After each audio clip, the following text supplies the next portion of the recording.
Bom, olá a todos, estamos de volta aí e nessa aula eu vou falar um pouquinho sobre programação web com PHP. Meu nome é Diego, sou aluno do programa de pós-graduação em Bioinformática da Universidade Federal de Minas Gerais e atualmente eu trabalho no Laboratório de Bioinformática e Sistemas. Então, se você quiser saber mais sobre mim, não sei se isso é relevante, você pode acessar meu site diegomariano.com. Bom, então por que PHP? Então aqui eu peguei um gráfico retirado do GitHub que mostra que PHP nos últimos anos tem sido uma das linguagens mais utilizadas. Aqui nós vemos que ela é a quarta linguagem mais utilizada para desenvolver em projetos do GitHub.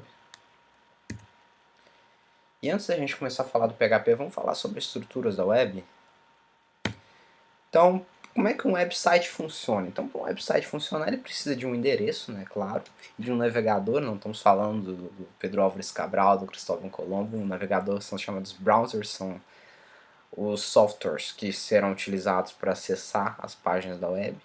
Então, com o endereço, você digita esse endereço no navegador, e o navegador vai acessar a chamada internet, que é essa caixinha aí, e a internet ela vai retornar para você o website que você quer acessar. Então, nesse contexto, nós vimos 3 pontos muito importantes. Primeiramente, para a gente entender como o website funciona, a gente precisa entender primeiramente que o seu navegador ele precisa de que ele receba um conteúdo numa linguagem que ele consiga interpretar. O seu website ele vai precisar estar conectado à internet, e uma forma de conseguir esse endereço nós vamos falar mais à frente. Vamos falar primeiro do primeiro ponto, que é o formato que o navegador consiga interpretar. E esse formato é o chamado HTML, que é uma abreviação para Hypertext Markup Language, ou linguagem de marcação de hipertexto. Bom, então a linguagem HTML ela é composta pelas chamadas tags, que são comandos geralmente na língua inglesa, dispostos nos chamados parênteses angulares, que nós temos exemplo o doctype, uma tag HTML, a tag title, a tag p, que é a tag para parágrafo, ela tem que ser aberta num ponto e fechada em outro ponto. Isso é comum, exceto as tags nulas, como a tag br, que dá quebra de linha, ela não precisa mais. Nas versões anteriores do HTML ela precisava ser fechada, agora ela não precisa mais. Bom, é importante ressaltar que HTML não é uma linguagem de programação, e sim uma linguagem de marcação de textos. Bom, além disso, uma página da internet ela pode ou não conter as chamadas folhas de estilo em cascata. A ideia dessas folhas de estilo em cascata, ou CSS, é separar o conteúdo da aparência. Então, você vai ter um arquivo em que você vai ter todo o conteúdo do seu website, todos os textos, links para as figuras e tal, e vai ter um arquivo que eu vou ter todas as marcações indicando estilos. Por exemplo, aqui nós temos um website, nós temos um estilo de cor azul, esse degradê no topo, no cabeçalho. Nós temos um rodapé cinza.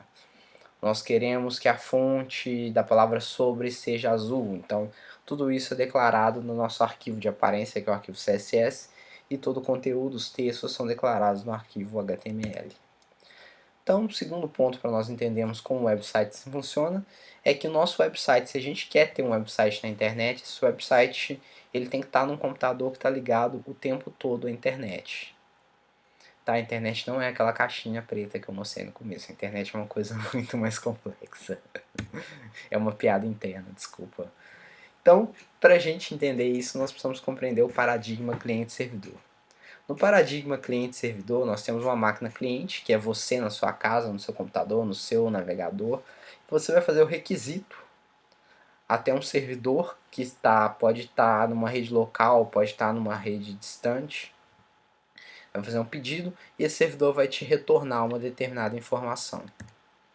Então o servidor não precisa ser uma máquina tão potente não. Aqui como exemplo nós temos o primeiro servidor web, que foi usado por Tim Berners-Lee no CERN para a construção da primeira página da internet.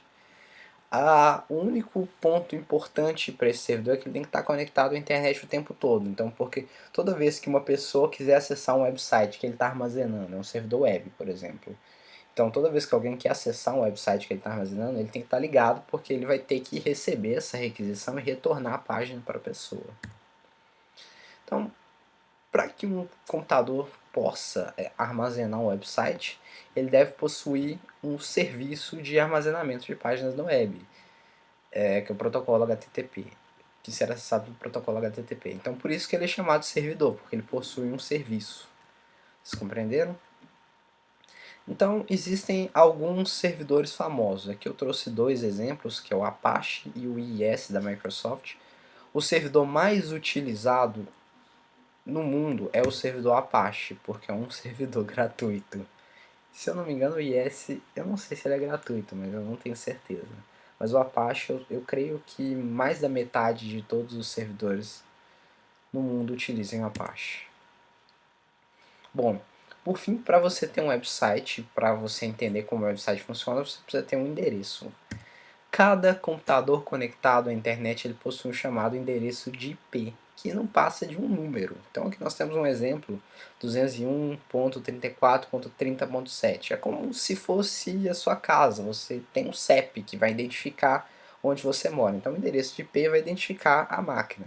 O problema é que é muito difícil para a gente decorar números, né? Então, imagina que você quer acessar a página do Google. Então, você sabe que é www.google.com.br. Nem o www precisa mais, é google.com.br. Imagina se você tivesse que decorar os números. Acessa o Google aí. Qual que é o número? 200 e não sei quanto, ponto, 30, ponto, não sei o que.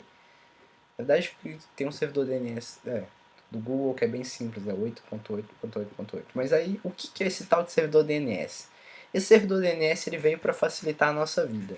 Ele faz a conversão de um número em caracteres alfabéticos, por exemplo, seudomínio.com.br, e ele vai converter ele vai converter esse domínio no endereço de IP, e com isso os roteadores vão conseguir encontrar onde está o seu website. Então é para isso que serve um DNS, que é Domain Name Service, servidor de nome de domínios.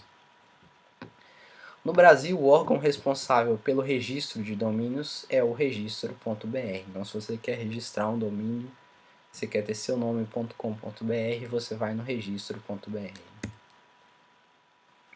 Bom, então falamos de como funciona um website e agora eu venho com uma informação bem interessante. Antigamente, lá nos primórdios, quando os dinossauros andavam pela Terra e Tim Berners-Lee estava construindo os primeiros sites, a web era estática. Então, você tinha lá seu website, a pessoa acessava seu website, www.seuwebsite.com.br, olhava lá, legal, você botava sua fotinho, você tinha seu fotolog lá, botava a foto você abraçado com o cachorro, botava seu nome, fundo verde limão, aquela coisa linda, maravilhosa, mas era tudo estático, ninguém interagia com ninguém. Então, um problema disso é que cada página que você criasse, ela tinha que ser criada individualmente, conteúdo e aparência. O que isso quer dizer na prática? Eu trouxe um exemplo aqui bem bacana, que são duas páginas do G1. O G1 é o portal de notícias da Globo, não estou fazendo propaganda, desculpa, mas percebam que vocês praticamente não conseguem ver a diferença das duas páginas. Mas eu tenho uma página, ambas na seção de economia, uma página na subseção de negócios, que eu tenho aqui uma notícia que a produção de petróleo da Petrobras bate recorde no Brasil em agosto. Agosto de que ano? 2016, ó, legal, bacana. E aqui eu tenho uma outra notícia também na seção de economia, na subseção de mercados, em que um dólar opera em alta na segunda-feira e bate 3,31, que não é legal. Então percebam uma coisa muito interessante, as duas páginas são praticamente iguais, mas se a gente estivesse vivendo a época da internet estática, a pessoa que programou essas duas páginas, ela teria que digitar toda essa informação aqui, ó. Também no lado direito nós temos o código-fonte da página. Então percebam que pouquíssima coisa muda, só o título. e o conteúdo da nossa matéria e o nome das sessões está alterando. Então, se a gente vivesse uma era estática, a gente teria que redigitar todo esse código. Então, teria um mundo de informação acumulado aí que é desnecessário. Tudo que eu precisaria de uma página dinâmica que simplesmente alterasse. Então, esse é o conceito das páginas dinâmicas. Enquanto nas páginas estáticas eu tenho só o HTML, que é organizado manualmente, nas páginas dinâmicas eu vou ter uma estrutura, um layout estático que vai se conservar e eu vou utilizar outras ferramentas como bancos de dados, outras linguagens como PHP, JavaScript, Java, para tornar dinâmica, para buscar novas informações e inserir ali, dependendo do que a URL me informar, ou dependendo do que o usuário quer. Então essa é a diferença de uma página dinâmica para uma página estática. E aí, agora sim entramos no PHP. Bom, PHP era um acrônimo inicialmente para Personal Home Page, ou página pessoal. Mais tarde ele passou a receber um novo contexto, que é o PHP pré-processador de hipertextos. Por quê? Porque ele ganhou novas funcionalidades. Bom, inicialmente o PHP ele foi criado por Remus Lerdorf em 1994.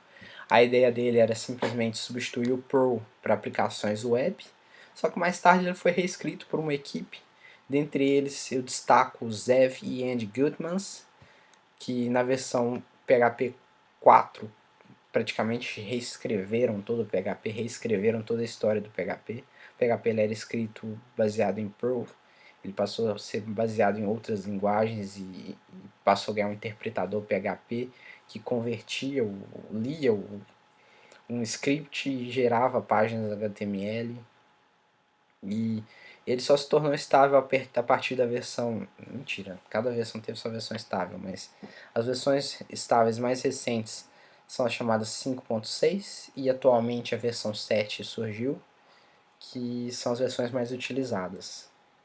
Esses dois caras, o Zev e o Andy Gutmann, se eu não me engano, são os fundadores da Zen Technologies, que criaram o Zen Framework.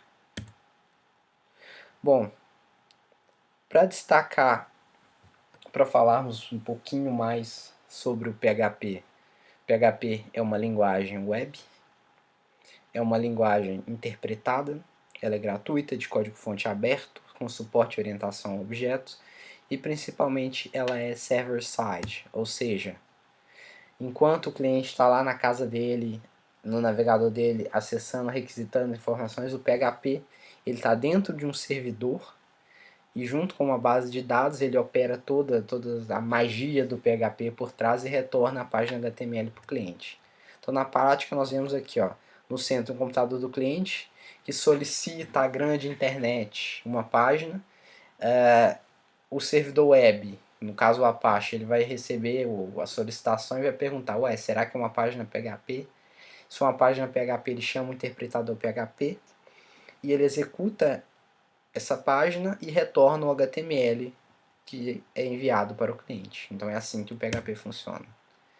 Bom, por que usar PHP? PHP é server-side, te garante uma maior segurança. Então, as suas aplicações elas serão executadas no servidor, o cliente não terá acesso a elas. PHP, assim como tudo, ele garante interoperabilidade, ele permite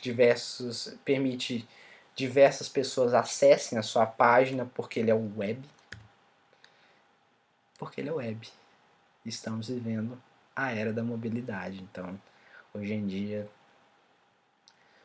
tudo que você precisa, todas as aplicações, existe uma grande tendência a adotar web. Então, você tem, a partir do seu celular, você consegue acessar qualquer página. Então, qualquer dispositivo consegue ter acesso. Qualquer dispositivo não, vários dispositivos conseguem ter acesso à web. Então, com web, você tem uma maior interoperabilidade, você tem um maior acesso a uma base de clientes. Então, PHP é PHP porque é web. Não fez sentido nenhum essa frase que eu falei. Mas o fato de ser web é um fator muito importante para o PHP. Outra coisa importante, o PHP ele tem uma baixa curva de aprendizado. Por quê? Porque a codificação em PHP é bem simples. Então aqui nós temos um comando que exibe uma mensagem na tela. Então você tem uma tag, um parênteses angular, sinal de menor, interrogação PHP para abrir os códigos em PHP, o comando echo, que vai exibir uma mensagem na tela, e a mensagem entre parênteses Hello World, Olá Mundo, ela é fechada com ponto e vírgula, e o PHP é fechado como interrogação e um sinal de maior. Confere? Bom, mais um motivo para usar o PHP. Dentre as linguagens server-side que rodam web PHP em servidores web, PHP é utilizado em 81,8% dos computadores. Isso é um dado obtido em 12 de setembro de 2016, por essa fonte aí embaixo. Então, PHP é muito utilizado, apesar de ter sido criado em 94. Então, até hoje, o PHP domina. Segundo o RedMonk, PHP é a terceira linguagem mais popular, só perde para o JavaScript e para o Java. JavaScript também está imbatível. Hoje em dia, você combinar o PHP com JavaScript é fantástico. PHP ele tem uma grande integração com bancos de dados, com sistemas de gerenciamento de bancos de dados. Entre eles eu posso citar o SQL Server, MongoDB, MySQL, SQLite. Então, o PHP ele possui uma série de bibliotecas que facilitam o acesso a essas bases de dados. E alguns sites que usam PHP nós podemos citar, por exemplo, a Wikipedia, o WordPress, o Facebook, que utiliza uma versão adaptada. Ele inicialmente começou trabalhando com PHP puro, porque facilitava muito o desenvolvimento. Mais tarde eles adotaram uma versão adaptada do PHP, que utiliza uma máquina virtual chamada HHVM, ou Hip Hop Virtual Machine, ou o pessoal costumava brincar que era o Hyper PHP. E segundo o site oficial do PHP, o PHP ele é utilizado em 244 milhões de domínios. Então é um número absurdo. Em relação ao mercado de trabalho, vocês percebam que desenvolvedores PHP eles têm uma faixa salarial, eu não diria alta, mas razoável, mas se tem um grande nível de vagas. E não é um salário alto, eu afirmo, mas é uma faixa de salário bem interessante, dado que é uma linguagem com uma baixa curva de aprendizado. Então, com pouco tempo você já se torna um desenvolvedor pleno. Se você se especializar, você pode se tornar sênior, master. E aí você pode evoluir para empresas, então você tem um salário de até 6 mil, hein? Eu não gosto de falar muito de mercado de trabalho, mas tem sempre muita vaga para PHP, para desenvolvedores PHP. E aqui, de acordo com o Cato, que é um site de vagas online, no momento que eu gerei esse slide, eles tinham ao todo 230 vagas com maior salário de 5.500 e um menor salário de R$ 900, que é um para programador júnior, PHP júnior, uma coisa que você chega com 2, 3 meses de experiência, você já chega, tô brincando, não sei se com 3 meses de experiência você já é um programador PHP júnior, mas com pouco tempo você consegue chegar a ter um conhecimento razoável em PHP. É uma linguagem com uma baixíssima língua, uma facilidade muito grande de aprendizagem. Bom, vou citar rapidamente alguns frameworks e CMS em PHP, porque quando você programa em PHP é necessário ter algum conteúdo avançado. Então um CMS é um gerenciador, um sistema de gerenciamento de conteúdo.